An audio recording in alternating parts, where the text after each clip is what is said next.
Just a quick update in the Bryan case. There's been a number of questions, and of course we don't answer all the questions. Some of them are answered by other people that are tuning into the social media channel or commenting.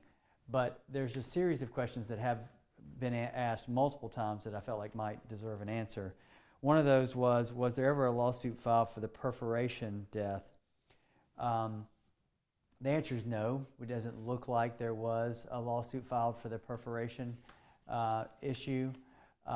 And we frankly don't know exactly the facts of that case because we have not been made aware of the underlying medical conditions involved. We just have the reports that are available publicly. So that was one of the questions that was asked. Was the doctor employed by the hospital, or was he just a member of the medical staff?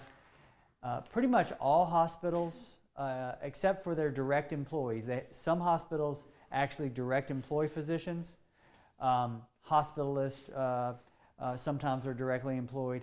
But for the most part, every physician you see inside of a hospital is usually not an employee of the hospital.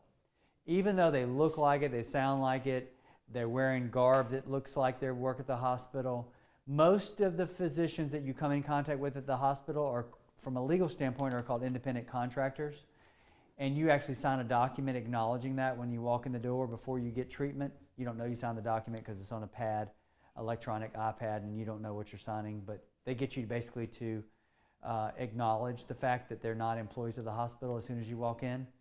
Dr. Shaknovsky was an independent contractor. He had a company called Genesis Care, or Genesis US, something like that, care, that he worked for at the time.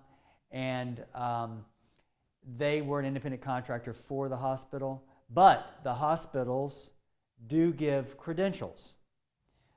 So there's a little different nuance there. They're not technically an employee, but the hospital does provide physicians with credentials to do various things, and in this case, he was a surgeon, so they provided him surgery credentials.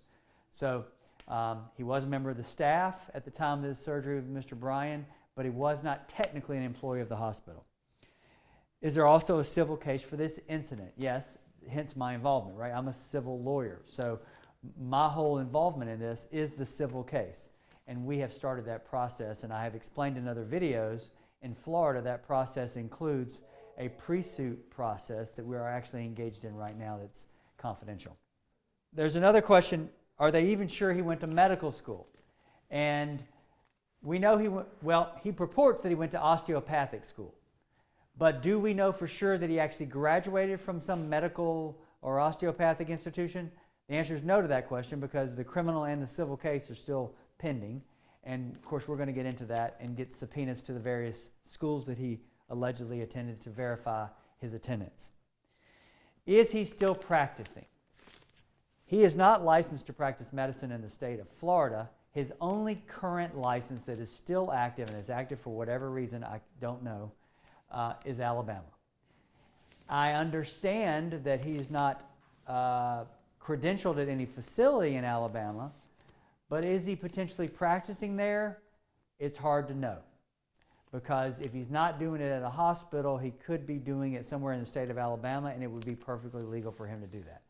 So those are 5 questions that have been asked about the Bryan case that I wanted to sort of just address because they keep getting asked over and over again. Hopefully I addressed them sufficiently. If I haven't, let me know, and we'll get you more information when we have it. Thanks.